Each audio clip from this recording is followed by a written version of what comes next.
ডাক দিয়া বলে, বাইরে বুকের মধ্যে এমনে দরলা কেন? ইমাম হাসান কয়, হুসাইন কে যেন আমারে খাবারের সঙ্গে বিষ পান করাইয়া দিছে। যুবক ভাইরা আমার, কেমনে ওয়াজটা করতাম ঠান্ডা মাথায়, চোখের পানি ধরে রাখতে পারি না রে। কবরের ওয়াজ করলে, মা বাপের ওয়াজ করলে, কারবালার ওয়াজ করলে যা হৃদয় কাঁপে না, তার এখনো হৃদয়ে ভালোবাসা পয়দা হয় নাই।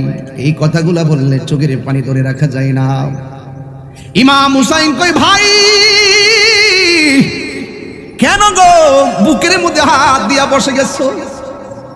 ইমাম হাসান বড় ভাই ডাক দিয়ে কই, বাইরে কে যেন আমারে খাবারের সঙ্গে বিষ পান করাইয়া দিছে।